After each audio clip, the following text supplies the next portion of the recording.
You're listening to How to 20-something, the only podcast that helps both men and women navigate their 20s and learn how to adult across all aspects of their lives. We're going to be focusing on career, relationships, finances, fitness, nutrition, and all of the common challenges and obstacles a typical 20-something will face in this post-college life and what to do about it. I'm your host, Just Diamond, and I am the CEO and founder of Just Diamond Coaching, where I help young professionals get their shit together, gain their confidence, and own their life. No one prepares you for this adulting world, so allow me to help you feel like you are no longer a chicken running around with its head cut off, and that you actually know what the hell is going on and what your next step to take is. Welcome to How to 20-something.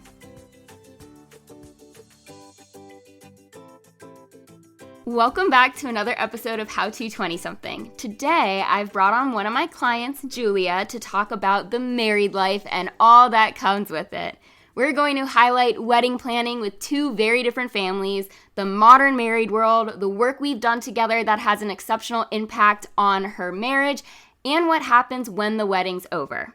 So we're going to get right into it, and per usual, I'm going to begin by introducing Julia Watkins.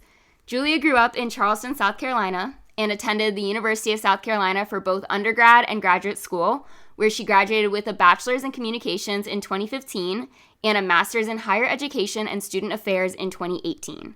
Julia and her husband Mac moved to Charlotte in early 2022 after her husband received a job opportunity in the city, and soon after she decided to switch careers and dive into real estate.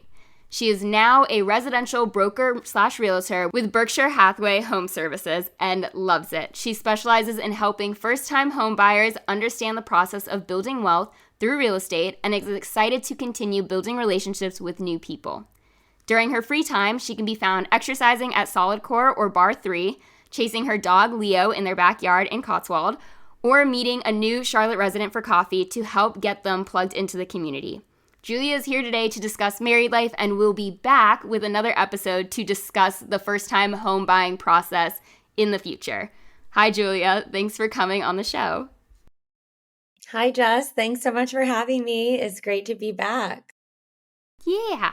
And I want to start with saying that I love that you wanted to come on here and talk about the wedding planning that leads into your marriage, because your family and your husband's family have very different religious backgrounds, and that can be tricky to navigate since there are certain traditions that people include based on their religious beliefs. And that this is a very common topic and honestly experience, and it might not even be religious based, but also across cultural domains, because getting married is bringing two people with very different backgrounds together to create this new family. And that all gets highlighted with the wedding details. The big challenge with conjoining two beliefs in a wedding is you don't really want to upset some of the people that are helping pay for it, and that results in a lot of unwanted opinions coming into play.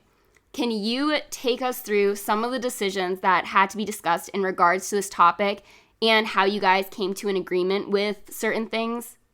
Yeah, so let me just start by saying, even if you're marrying someone from the same religion as you, the same type of background as you, wedding planning in itself is so stressful because, like you said, there's just so many different opinions and families do things so differently. So it doesn't matter if you're both Christian, if you're both Jewish, if you're both Muslim, it's probably going to be tense no matter what.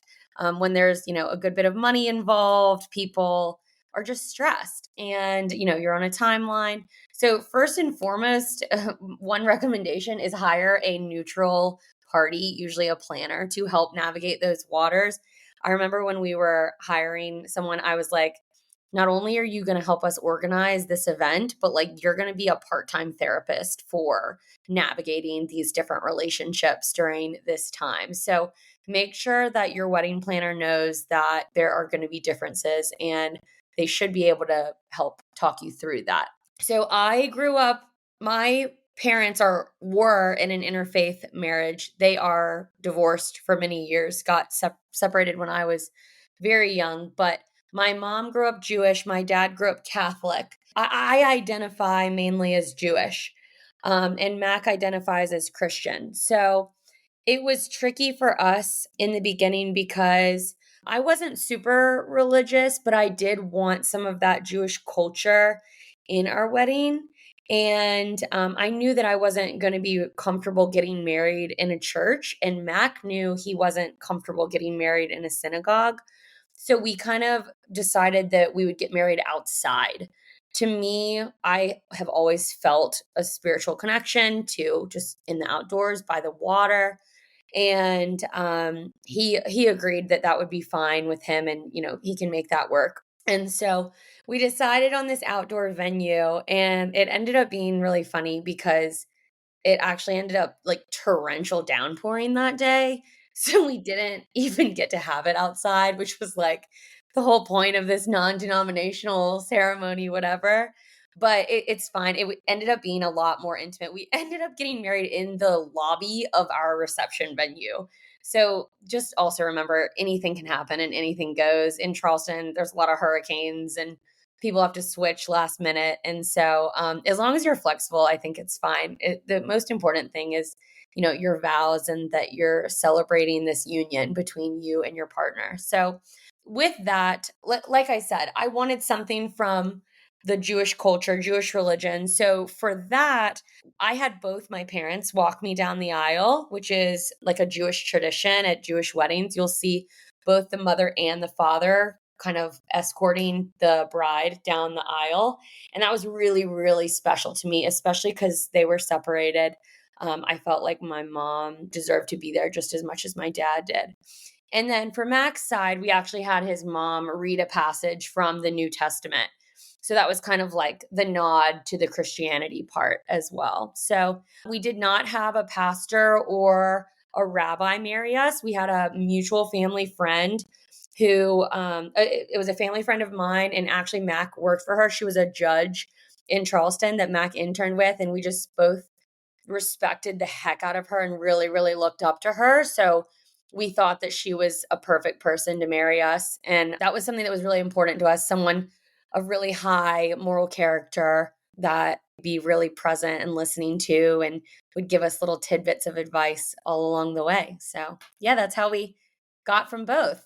That's all so helpful. I love that it's all this neutral ground. It was not at one religious establishment over another. It wasn't one person like conducting the wedding over another. It was all agreed upon neutral ground experiences, as well as compromises that were made that you guys both agreed with. Like it's like the compromising starts then. It's like, what are you willing to give? What is absolutely not? And it's like the absolutely not was it's not going to be in a church. It's not going to be in a synagogue. The absolutely not is not going to be by a rabbi. It's not going to be by a pastor. But what we can do is highlight some traditions. Both be like, I'll be walked down the aisle by both my parents. And then Mac's mom, I don't know why I said but you were walked down the aisle by both of your parents, and then Mac's mom read from the Old Testament. So it does bring it all into play in ways that makes everyone happy. I'm sure like you probably may have gotten like some voice from someone else of like, it should have been more this or it should have been more that, because everyone loves to give their 2 cents. But it sounds like you were really happy with it. And at the end of the day, that's what matters. It's your and Mac's special day together, celebrating the love of you two. Yeah, and I agree. And I do think that, so it's really funny because I tell brides specifically, this is like the one time in your life where you can be super selfish. It is your wedding. The term bridezilla didn't come out of nowhere. And I'm not saying, hey, if you're a bride, you have every right to be a bridezilla. But this is arguably the most important day of your life. So you don't want to have regrets. And I will say it does depend who is paying for your wedding. If your parents are giving you all this money to get married, then yeah, I do think they should have some say, But again, it's just conflict resolution, and it's about being upfront. And if you're lucky enough to have people helping you pay for this wedding reception, tell them at the beginning what is super important to you, because we all assume, of course. And for me, my mom would get really upset and would say like, I don't feel like I've had anything like go my way, and I'm helping pay for this wedding. And actually, like me including her and walking me down the aisle was something really intentional that I tried to do to make her feel really great. So I think, again, it's just about communication, not only communication with your partner, but communication with the folks who are financially helping you if you are lucky enough to have them. Yeah. Communication seems to be a very common thing in every episode during my little relationship series, but it is so important. You can't establish healthy relationships or maintain them without communication. And the wedding is a lot of different brains coming together to create this special day, and it requires a lot of communication. But I want to move past wedding topics. So let's say, okay, now the wedding happens, married life begins. What, if anything, changed for the two of you? Honestly, not much. We had been together for 8 years. And we did live together before we got married. We lived together while we were engaged. And that was really important to me because I just felt like I really needed to make sure I knew what I was signing up for before, signing over this contract of marriage. I will say we were only married for 4 months and then COVID hit. So I feel very lucky because our kind of newlywed honeymoon phase was COVID. And, usually right after your wedding, you really, really like each other, as opposed to so many couples who unfortunately said, holy heck, what did I do? I cannot spend this much time with you. We kind of enjoyed the quarantine time, just getting that time together. We say a lot of times it felt like we were camping. I don't know why, but I think like after marriage, COVID aside, I stopped trying to change my husband and I picked my battles so much more carefully. I think before you're married, you're still kind of hoping that like their flaws, maybe you can like lessen the flaws or no one in this world is perfect. And so, for an example is like Mac leaves his clothes right next to the hamper. He does not put them in the hamper. Lots of men do this. I don't understand, but It's a very common man it is thing so common. for some Yeah, reason. I don't get it at all. But so like before we were married, I would like get so mad and just be like, send him pictures of like the clothes and be like, this is bull. Like, what are you do? Like, act like an adult, whatever. And I think once we got married, I was like, okay, I like willingly signed up for this.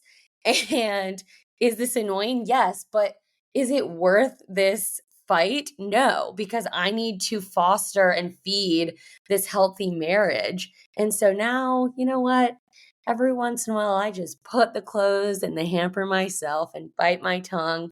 And I couldn't let it drive me nuts for the rest of my life. So, I think I was just like a lot more accepting with you signed up for this person and they're not perfect and they're pretty freaking awesome. So let's focus on the good rather than trying to change the things that we don't like. Yeah. Do you guys ever feel like you're playing house? Like, obviously, you're actually married and you are building this life together, but does it ever feel like, nah, we're just playing? Like, we're making this up as we go along. We're playing house. I think everyone who is a young adult feels like that. Like we're all flying by the seat of our pants. No one knows what they're doing. Marriage is hard. Anyone who says it's not hard is either lying or I don't know. I just don't believe them. So it's work and playing house. I don't know. Maybe. Maybe. Sometimes we like to joke that like we're roommates, but I have a good one. I have a pretty good roommate. Yeah, I can approve. I can attest to that. And I love that you said it is work because it is work. Relationships require work, they require effort. So, how do you consciously put effort in, or how do you make sure effort is put in by both of you guys to maintain this happy and healthy marriage and not feel like you're dragging your feet every step of the way? Yeah. So I think there's like the receiving end of this where like Mac puts in effort, and then there's the giving end of this where I put in effort. So let's back up a little bit. I already mentioned I grew up with divorced parents. They split up at a very young age. So I never witnessed that healthy, happy marriage in the home ever. Matt grew up with parents in a healthy marriage. So he wasn't quite as like obsessed with, what can we do to make this marriage work because he saw it very natural happen at home. I was a little more insecure about like, oh my gosh, we had a fight. Is he going to leave? And he's like, oh my god, we had a fight. It's fine. Like chill out. We'll get over it and tomorrow will be a better day. And so I think that for me, putting in the effort, receiving the effort from Mac was that like reassurance, like, hey, I'm not going to leave. And like, hey, I love you. And like, hey, I'm still choosing you. Even when you're, being annoying or ridiculous or making me mad, I'm still choosing you. And I choose you every single day. For me, putting in effort, like, of course, I choose him every day. But for me, I think it's more like taking things off his plate. Mac has a really stressful job. And so I think it's like, what can I do to make his load lighter? Whereas for me, I have, my stuff handled in that regard. And mine's more, I guess it's like love languages a little bit, so his is probably acts of service, and mine is like small gifts, which everyone says is very materialistic, but it's not. It could just be a post-it note on the mirror saying, I love you. That's the best gift of all. So I think it's different depending on the person. Like, what does putting in effort look like for the person receiving it, similar to love language? And for me, I don't necessarily enjoy putting in the effort that Mac desperately needs and wants. I don't like to cook. And that is like the best, kindest thing that I can do in my marriage to keep it going smoothly is take what's for dinner off Mac's plate. And it doesn't mean I have to cook this like lavish 3-course meal by any means, but do we have food at the house? Is our fridge stocked? And do we have a plan for dinner? Even if it's, we're getting takeout tonight, just me making that decision is huge. And usually they don't put up a fight. If the decision has been made, they're happy a decision has been made, and it's one less thing for them to think about. Yeah, I want to backtrack to you talking about coming from different upbringings because you and I both come from a single mom household. And people don't think like you'll view marriage and relationships differently from someone that doesn't, but it definitely does. As you've just spoken about of like this, the way that you've viewed fights versus the way that he views fights are very different because you would come from the sphere of like, he's going to leave, he's going to walk out, and then it's over. And a lot of people come from divorced households or mixed families or have seen toxic marriages and didn't realize that's what it was. So we all had these honestly misconstrued ideas of what a marriage should look like and then versus what it could look like. And it's a lot of fears that are centered around our upbringings. And I know with me personally, it's a fear of the relationship failing. It's come up with my sister who is getting frustrated with the lack of commitment by her boyfriend with proposing because our dad never stayed true to his word. But it's all of these different perspectives that we have and the ways that we grew up that have formed into our views of what our marriage should be. So how can you speak a little bit more in depth of some insecurities you may have had or what you've had to work through to get past that you've learned along the way? I think this is something that you helped me with in life coaching. And it was just really honestly explaining that. Like, I love when Mac and I tag team things in like the house, whether it's cooking a meal, whether it's yard work. For example, we just put up lights in our backyard this past weekend. And I wanted to tag team that because it would have moved faster and whatever. But Mac is like, no, like that's my thing. Just let me do it. Can you go do something in the house that you don't hate doing? That's your thing. And I'm like, wait, but like we should be doing it together. Like it's this project. Why don't you want me to help? And he just like sometimes he's very much like, let's split up and both conquer what we do best. Divide and conquer. Yeah, divide and conquer. And I'm like, no, like it'll be more fun if we're like a team and like and he's just like, let's not do that, please. Like what's going to end up happening is we're both going to try and be in charge and like tell each other what to do and then we're going to bicker. And so I think like explaining the whole team thing to him as a child of divorce, like, hey, I never saw my parents work as a team, so that's why I so desperately want to do these things together, because they would be less miserable. You know, when you have a like misery loves company, isn't it easier if we're both folding laundry, like chatting? And I think it's a time to connect. But in his eyes, he's like, no, let's just both divide and conquer. But I think once I explained that to him, it was like this vulnerable moment that he really, really appreciated. And now I think we do tag team more, especially with dinner. Like he never understood why I wanted to like chop the carrots and chop the vegetables while he did the meat or whatever. And it feels good to like have a finished product that we both worked on, and I never got to see that. So I think just really explaining the difference between, you know, his growing up and my growing up. My mom did everything. A lot of times she hired people to do things that she couldn't do. So even me just letting Mac help me with things, I was raised like we don't need a man. We can do everything ourselves, which is true. We can. But how nice is it when your partner can actually help you and assist you and maybe like spot you when you're going up the stairs to the attic? It's just, I talked about this in another podcast. Being like soft and feminine gets you a lot more ahead in the game than being like aggressive alpha. I can do everything on my own by myself. And it just makes the house the energy so much better. Yeah. And life coaching with me helped you to see not only like where all of your like mindset and everything was coming from, but also help kind of relate to where he was coming from as well. And I want to shamelessly plug in how beneficial our coaching partnership was for you, because you had insane results. So can you share some of the other tactics that I've helped you guys put in place?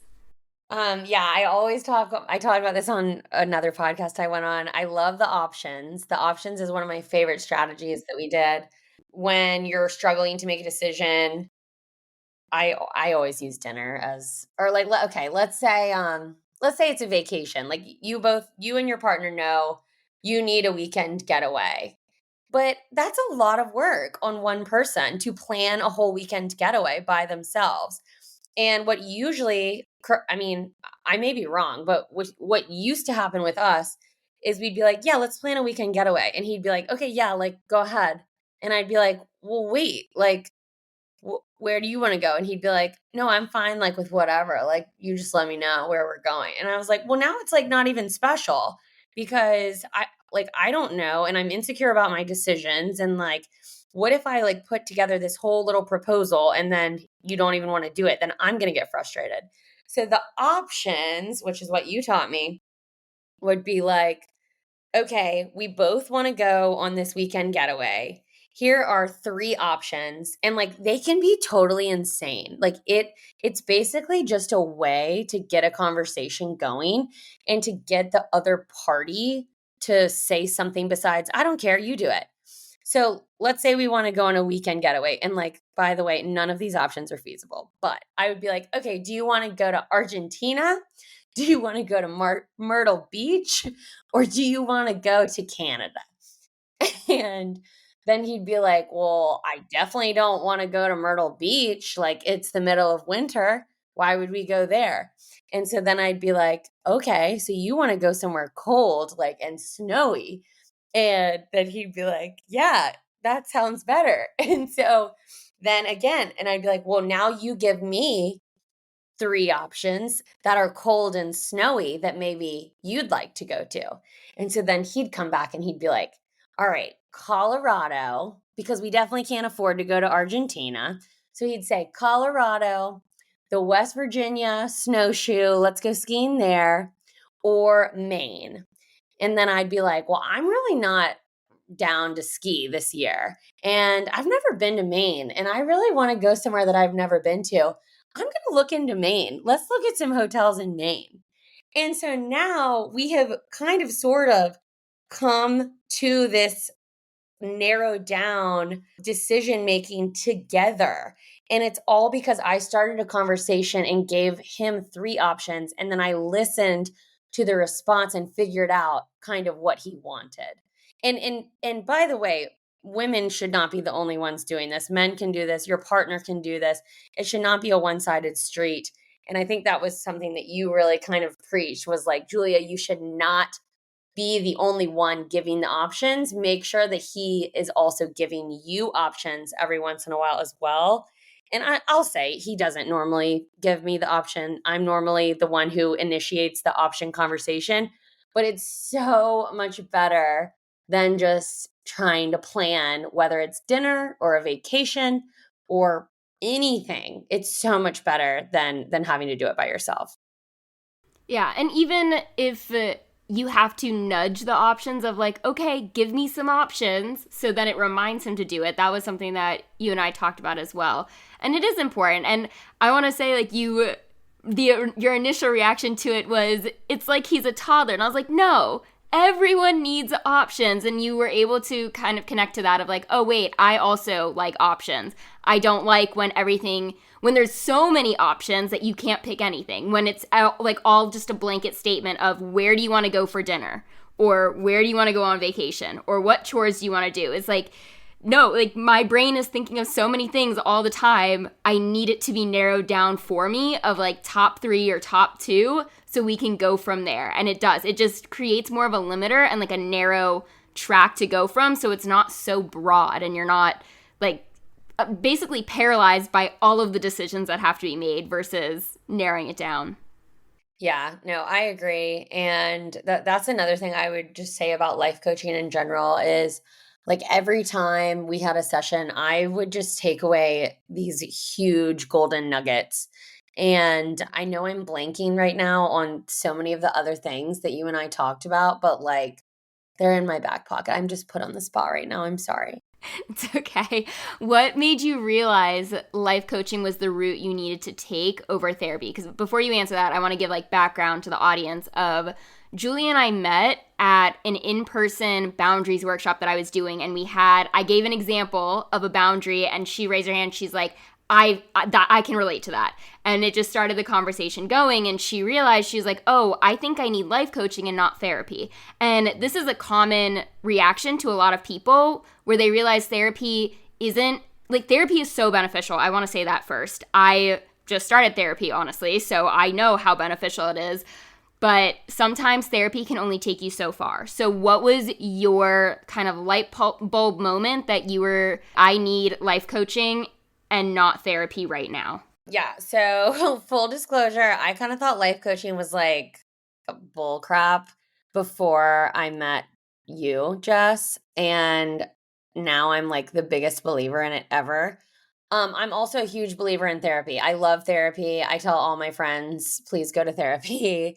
I just think it's really good to kind of like know the things that have helped define you, and to really dig deep into, like, family dynamic, or whether when you're grieving, oh my gosh, therapy is so important. It is so beneficial. So don't think that I'm anti-therapy, because I did therapy since I was probably like 22 or 23 years old. I started, and I'm 30 now. And I was in therapy for probably like 7 years, not always consistently. It's not like I was going once a week. Like sometimes I would go once a week for like, 3 months, and then I'd take a little break, and then something would creep back up, and I'd say, okay, it's time to get back in it. And I also moved cities a lot. So I think it was kind of hard because finding a therapist can be tricky, and you have to pay for those sessions, even when you're just kind of like getting to know your potential future therapist. that's still an out-of-pocket cost to you. And so when you're shopping around for a therapist, it can get pretty pricey. So, like I said, I moved cities a lot. I just kind of felt like I was retelling my story to a different person every single time. And I'd already worked through so much of it. And the last two therapists that I had, I just like wasn't walking out of their office being like, wow, like that was really great. I would walk out and be like, ugh, I just wasted money and an hour. And I'm not like knocking them. I'm sure they were great for other people, but it was just kind of like two in a row that I was like, what more can I learn from this? Like, I felt like I had already dug deep into my family stuff and I dug deep into my Mac stuff and like my marriage. And also, by the way, Mac and I did go to some counseling before we got married. There wasn't anything wrong. It was just like, again, like these are things that really bother me about him. And he would say, like, yeah, when we like fight, like it's usually about this. And there's healthy fighting and there's unhealthy fighting. But that counseling was like so life changing for us. And it was, I feel like just honestly preventative for, oh gosh, it was so awesome. And like sometimes, and that was Mac's first experience with therapy.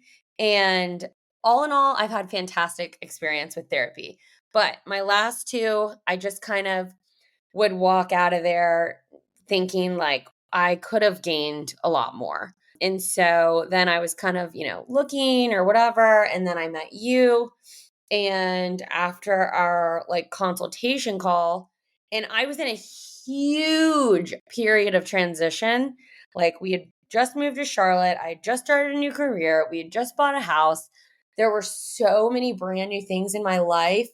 And I knew that. I knew that that was a lot. And I knew that I needed to be giving myself grace. And I felt like that's what the therapist would have told me is like, go easy on yourself. But like, how long? I want to get out of this feeling that I'm totally out of control and this feeling like I want to get back on the horse so that I can be happy again. And I think that's exactly what you gave me is you gave me those action steps to feel like myself again, even during this huge time of transition. Yeah, because coaching is more action based and therapy is more talk through. And coaching does have like some talk through moments, but always at the end of every session is like, these are your actions based on what you just told me or based on what you said your goals were in session one, just to move you along the journey that I take my clients through, as well as through your own personal journey of what you're trying to accomplish, as well as what you're going through in that actual moment. Because I tell people, like, the biggest difference I can describe for coaching versus therapy is therapy takes you from your past to your present, and coaching takes you from your present to your future. So the overlap is what's going on right now. But if you haven't dealt with the reoccurring patterns from your past, like your deep-rooted history, like versus like 6 months in the past kind of thing, then you need therapy. If it's more recent, if it's not some deep-seated commonality that keeps resurfacing, but is more so, I don't really like what's going on right now, or I see I have more potential to offer to my life or to the lives of others, then you and I get to have that conversation. So it's just nice to hear someone who isn't me talk about why they made the change, this little switch, well, big switch from therapy to coaching, because they are both helpful depending on what your needs are. Well, and I think that's probably also why we worked so well together because I had that knowledge. Like I had that self-awareness, that background. I was able to speak to that to you to say like, "Hey, this is why I'm like you didn't have to pull that out of me. I told you that day one. Here's my history. Oh, da da da da da da da da da." And then we were able to kind of make those action steps. And when I'd fall back and I would have, some anxiety or whatever, another great thing about you and life coaching is I didn't have to wait a full week to tell you about it. I feel like with therapy, like, you have an hour with them and you get all that you can out in an hour and they give you all that they can in an hour.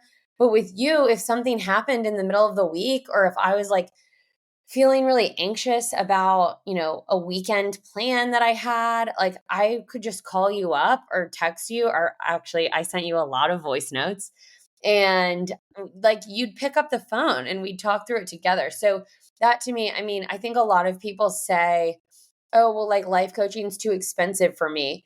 Well, when you actually like look at the results that you get, number 1, and number 2, like I I hope I didn't like abuse your time, but like I didn't hide away from the fact that you said that you were available to me. Obviously not in like the middle of the night, but like during the normal workday, I made those calls when I needed you, and I did not hide away, and I did not hold on to stuff till our next session the next week. Number 1, because I didn't have to, and that's part of, the payment plan.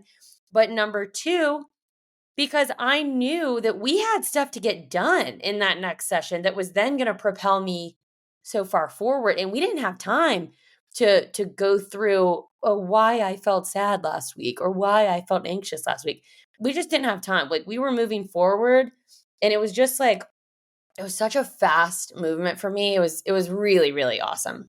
And I set good boundaries of if I'm sleeping or if I'm taking a nap. Like my phone's always on do not disturb, but I do check it regularly enough that I will answer. And I tell all my clients, I'm like, use me for it. I tell you I'm here. This isn't out of like courtesy of like, yeah, maybe you can and I might answer. It's like, no, use me. I will answer. I am here for you 24/7 during our entire coaching partnership. And that is not something I take lightly. Like I will stop. I'll make sure I'm at a place where I can stop what I'm doing and give my undivided attention to answering your message.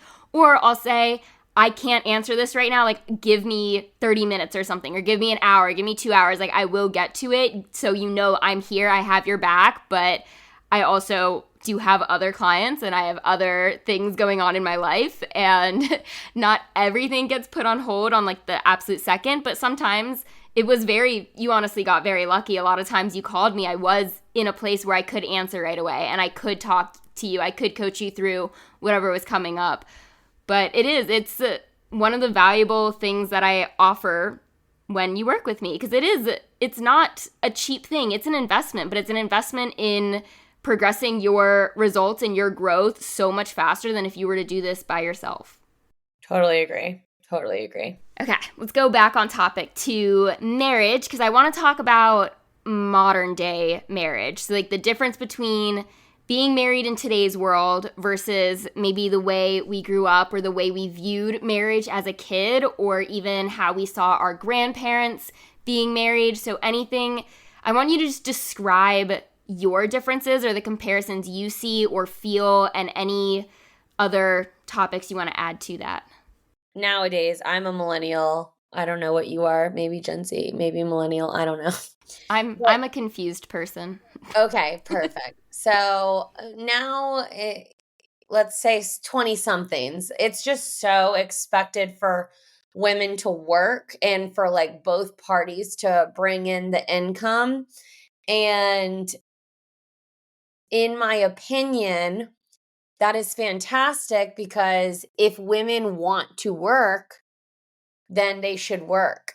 And if they don't want to work, then they better be able to financially figure out how they're not going to do that. Unfortunately, with inflation and everything, it's so common that both partners, whether it doesn't even matter, women, man, but double income. You pretty much, to survive in this economy and in our society, you need a double income. We're not even talking about like affording to buy a house, which is normally what I work with. We're talking about like to afford rent, to afford to live, to afford groceries. You pretty much need double income. So I think what's really tricky is nowadays, sometimes when you do have one partner who is the breadwinner, there's a lot of shame in one partner not working. If it's the man, it's like a pride, ego thing. If it's the woman, it's like, wow, like all these women who came before me, like fought so many women's rights, everything. And the feminism, I am full-fledged feminist, okay? But have we taken it too far? And do we want both parties to be like killing themselves at work to have this is it all about like work status and title and everything? But I think, when I was coming up, it was like what is it, boss girl? Like everyone wanted to be a boss girl, boss lady, everything. And if you weren't, you were like less than, and like if you didn't put your career totally first, or at least for me, I couldn't have thought of anything worse than like being a stay-at-home mom. And now it's like, what a privilege that is. And I think that a lot of people are still kind of like, oh, what do you mean? Like, she doesn't work? Okay, well, keeping a house together, raising kids, helping your partner, supporting them emotionally, everything, that is also a full-time job. I will tell you that right now. And I'm not saying that folks who have that option, they're not lucky, because I do think that they are. And there's so many people out there that would kill to, support their partner and support their family, like at home as the main gig. But I think we got used to both sides working so, so, so hard. And when that happens, I don't know how you have time for your family and for your marriage and for socializing and for exercising and for general wellness when both parties are just work, work, work, work, work. I think, in our grandparents' generation, usually the woman stayed home, took care of the kids, did the cooking. And in our parents' generation, like so many of them are divorced. So I'm hoping that our generation is going to work harder at marriages and not give up as easily, because they know, the results of that split and what it can do to the family and what it can do to the kids. And so I don't know. It's a really hard question, but I think again it's about how much you love your career and how much your partner loves their career. And if you both hate it, then maybe you need to have a conversation, because you're bringing that bad energy home into your house. If you both hate your jobs, I know a lot of people say work stays at work, but it can't. If it's that draining to you, I don't know how it could. So it's just a mindset change of like, how can we make more time for each other? Because at the end of the day, you made a vow that you would put your partner first, and your marriage, in my opinion, my marriage is the most important thing in my life. And yes, do I want to be happy in my career? Yes, I do. But if my marriage isn't good, then probably nothing else in my life is going to be good. Yeah, something's got to give. That's anything in life at any moment. And I love that you're bringing this up because you are pregnant with your first child, which is super exciting.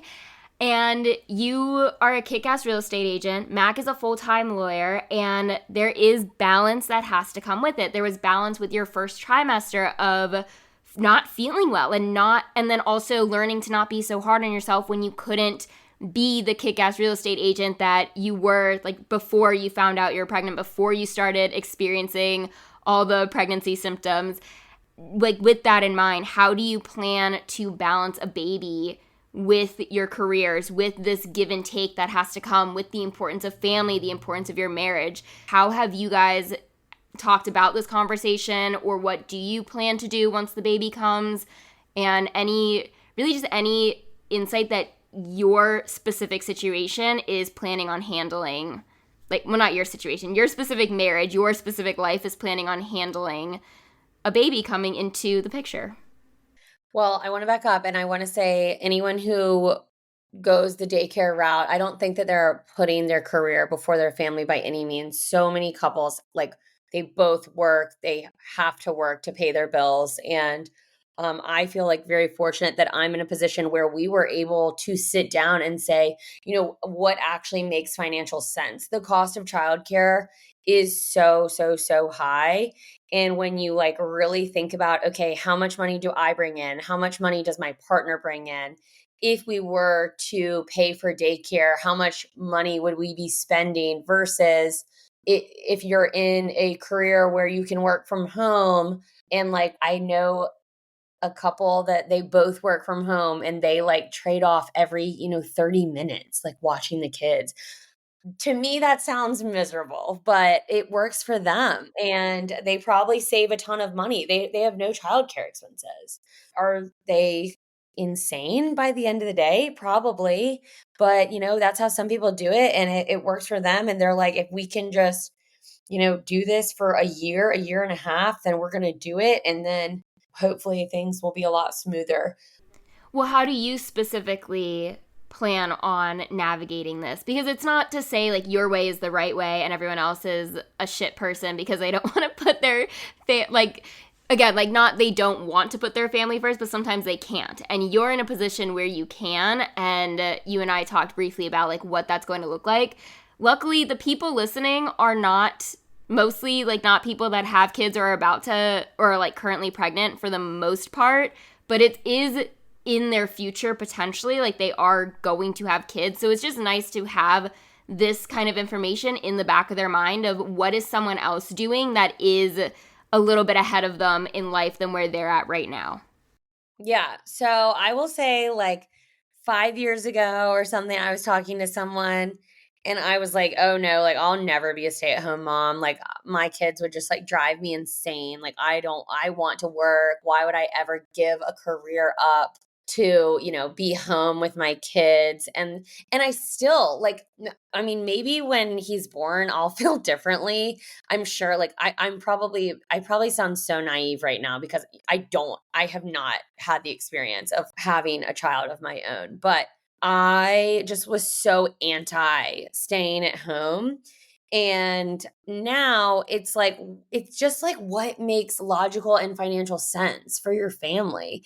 And you really, really have to think ahead and you have to like budget. And luckily, I'm in a career that my schedule can be flexible. It's not like I have to be at a desk every day from 8 to 5, like a lot of people do. I'm in a career where a lot of times I work on the weekends, and, Mac, he doesn't work on the weekends. So, will he be able to help with our children on the weekends when I'm out going and showing houses? Yes, he will. So I think, there's so many different factors. There's flexibility. There's can you work from home, which thanks to COVID, a lot of people can, but then you have to get in your head, okay, well, is working from home with a screaming baby, am I going to be able to get anything done? Some people say yes. Some people say absolutely not. There's no way I could work from home with a screaming child that needs a lot of attention. So it just depends. One thing that pregnancy has taught me is that, like, you can't stress about things because it's not healthy for you and it's not healthy for the baby. So while, yeah, we have some loose plans, I'm kind of just, we're just going to see what happens. I'll have to come back and tell you on the next podcast what we end up doing. But as for right now, we're not going to do daycare. It's just too expensive for someone like me who just, I don't make enough money to justify the cost of daycare.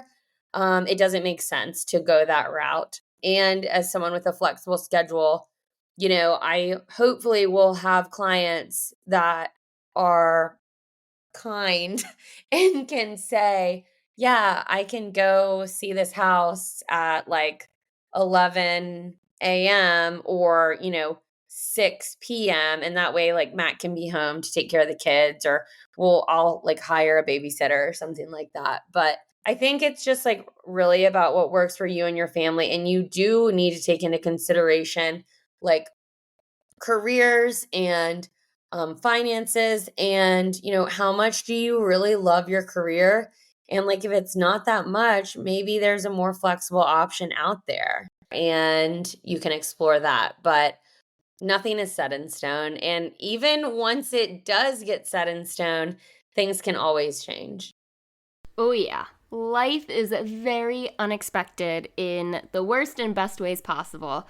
But I have one final question for you, kind of the way I like to end any guest episode. And it's really to give you the floor. If there's anything else you want to say to the listeners who are maybe about to get married or very recently married, who are thinking about kids, just any message, any golden nugget, any piece of advice for them, the floor is yours. Oh, this is hard. I think, like, first of all, it's 100% work. It's not like what you see in the movies. Nothing ever is. It's beautiful. Like, it's so beautiful. It's this built-in best friend. It's the most complex relationship that, you'll ever have. And I think, like, if you treat your significant other, your spouse, your partner, whatever you want to call them, like you would treat a best friend, then it's gonna stay fun. And for me, when it stops being fun, I don't want it anymore. So what do we do to keep it fun? And maybe that's going on a date. Maybe that's literally just like laying outside in the backyard. Maybe it's just like, I don't know, spending little nuggets of time together, not in front of the television, is so so so important. I was actually listening to something the other day, and it said time in front of the television is the least intimate form of connection that you can have. And I can't stand watching television with my partner. I just think it's like a waste of time. Like, we could be doing it in separate rooms and it would be the same thing. So just keep feeding your marriage as much as you possibly can. But when you feed your marriage, make sure that it's something that you enjoy as well. Like, don't just do things that you think that the other person will like, because if you're miserable feeding the marriage just to feed it, then it's going to build resentment, and you're going to be like, "Well, I did this and you haven't done this." Actually enjoy trying to make them happy, if that makes sense. And yeah, I don't know. I'm here for you. If you ever want to chat, maybe Jess can put my stuff like in the notes or something. Leave my phone number, leave my Insta, whatever. I love talking about marriage. It's one of my favorite things. And it's just like, we're all from different backgrounds, we're all complex creatures, and there's no guidebook. We're, again, just like adulting, we're all flying by the seat of our pants. And I think just having that appreciation and telling your partner how much you appreciate them and being loyal to them is, I don't know, it's just, I that's what I'm trying to work on. Being loyal AF to my partner. Like, if Mac is doing something that I don't like, I'm not telling anyone except Mac. And I'm not complaining about him.